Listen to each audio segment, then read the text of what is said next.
Mais une dernière question rapidement. Faut-il négocier ou pas avec le M23? Avec le M23? Oui. Est-ce que je dois répondre à cette question? Pour recouvrer la paix. Puisqu'ils ont la puissance. Mais vous n'aurez pas la paix avec le M23. Même si vous négociez avec eux, vous n'aurez jamais la paix. Être sous la botte des étrangers, c'est la paix. C'est quoi cette paix-là? M23 n'existe pas. M23, c'est Kagame, ok, qui veut conquérir une partie du pays. Première hypothèse. Deuxième, l'ensemble du pays. Mettre ici à Kinshasa quelqu'un qui va faire ce que lui veut. Témoin, je ressuscite les images de Musée Laurent Désiré Kabila.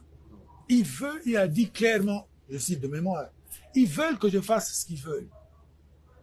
Ils veulent des carrés miniers, ils veulent des espaces pour prendre le bois, ils veulent... Tous, M23, tout ici sera rwandanisé. Vous serez leurs esclaves. La télévision ici, elle va appartenir à un patron rwandais. C'est ce qu'ils veulent. On ne domine pas un peuple pour l'émanciper. On vient dominer un peuple pour l'écraser. Et c'est le projet du M23. Dites-le, répétez-le. J'ai rien contre X, Y Congolais qui est parti là-bas. Non, je parle du M23. Le M23, le projet du M23, c'est de faire de nous des esclaves. Et ça, nous ne pouvons pas l'accepter. Et ça, celui qui ira négocier avec le M23, ça veut dire quoi? Ça veut dire qu'il accepte qu'on nous piétine. Ça veut dire qu'il accepte que nous rentrons dans une époque coloniale avec des voisins. Mais ça, je ne peux pas l'envisager. Non, nous devons nous battre.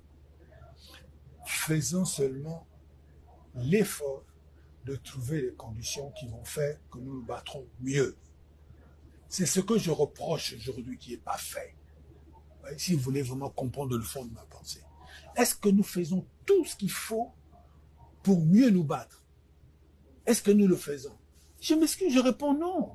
Et là, quand je dis ça, je ne pointe pas le doigt ni au ministre de la Défense nationale. Je pointe le doigt vers la nation. Vous êtes un opposant. Quand vous avez un tel comportement, pensez-vous que ce comportement-là va dans le sens d'aider ceux qui sont en responsabilité de gagner la guerre? Pourquoi pensez-vous, pourquoi une partie de notre opposition pense que si les FARDC gagnent, ça veut dire que Tshisekedi a gagné? C'est pas ça, c'est le pays qui doit gagner. Comme hier, c'était pas Kabila qui gagnait, c'était le pays qui gagnait. C'est cette idéologie-là qu'il faut mettre dans la tête des dirigeants, tous, du pouvoir et de l'opposition. Le pouvoir, il y a bas, ou bien le pouvoir, il y a Bissot. C'est faux. Ça ne va pas construire le Congo. Au contraire, ça va tuer le Congo. Sortons de ça, et le plus vite possible, parce que nous avons déjà l'ennemi chez nous. Et l'ennemi, il a des associés visibles et invisibles. Et les associés invisibles, ils vont sortir du sud ici. Ils vont nous attaquer au sud ici, et peut-être même au nord. Corneille Nangaa n'hésite d'ailleurs pas à le dire. Merci, M. Kambila. Nous terminons cette émission. C'est moi qui vous remercie de me donner la possibilité de tenir un discours que je n'entends pas beaucoup.